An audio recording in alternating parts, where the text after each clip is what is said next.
Shalom, selamat pagi saudara-saudara yang kekasih dalam Kristus.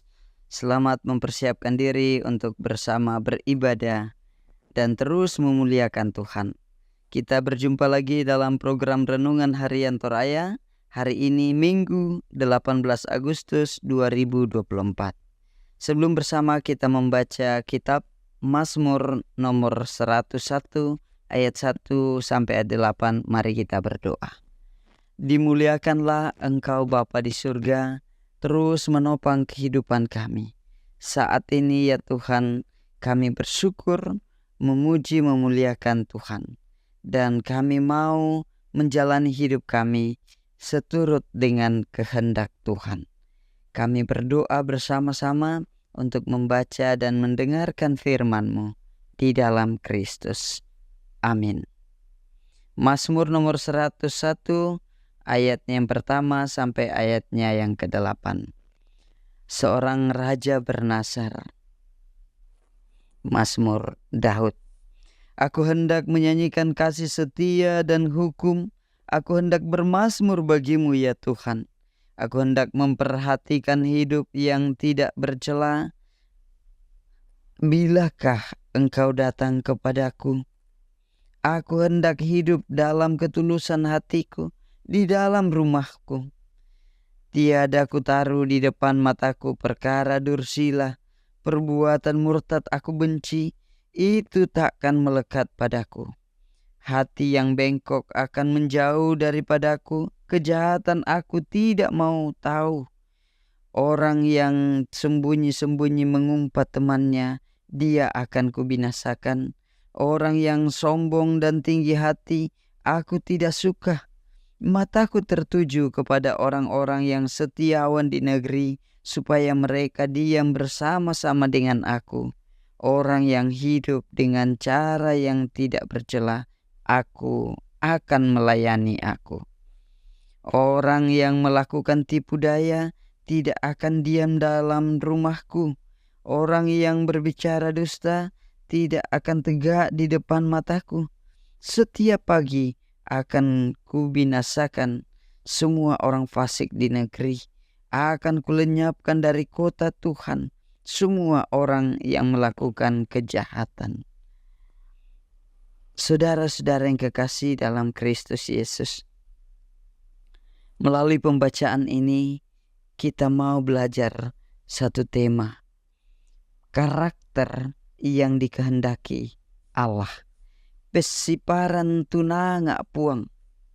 Mazmur ini ditulis saat Daud baru saja menjadi raja Israel.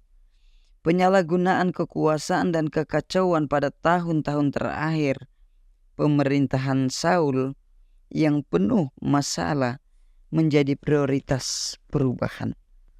Sebagai wakil Allah, ia menyatakan apa yang diperjuangkan untuk kerajaannya sebagai cerminan dari kerajaan Allah. Sebagai raja, bagian pertama yang ia perhatikan adalah kasih dan keadilan. Belas kasihnya mendorong orang yang paling berdosa untuk berharap, dan penghakimannya melarang orang yang merasa paling baik untuk berandai-andai. Yang kedua, ialah hidup dalam kebijaksanaan dan kekudusan. Sebagai pemimpin, hidup dalam perilaku yang selaras dengan jalan dan kehendak Tuhan adalah karakter yang harus dipenuhi. Ketiga adalah konsistensi menahan diri dari nafsu, kesombongan, dan fitnah. Keempat adalah komitmen setia menyelesaikan tugas. Setiap kita, saudara-saudara, diberi tanggung jawab untuk kita kerjakan. Entah dalam jemaat pun masyarakat, dalam keluarga masing-masing. Tentu tugas itu adalah bentuk kepercayaan yang diberikan kepada kita.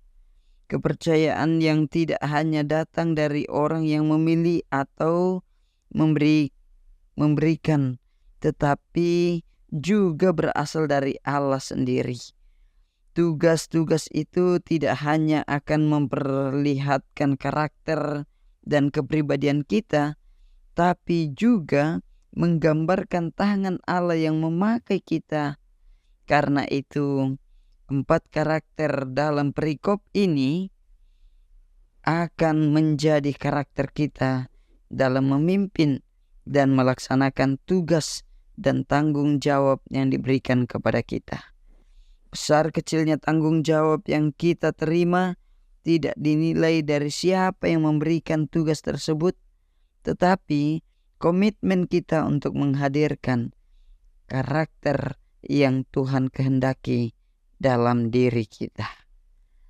Demikianlah firman Tuhan, terpujilah Kristus. Amin. Bapa di surga, terima kasih firman-Mu saat ini menyapa kami untuk hidup dalam kebenaran-Mu, memperlihatkan karakter hidup seturut kehendak Tuhan. Di dalam Kristus kami berdoa. Amin.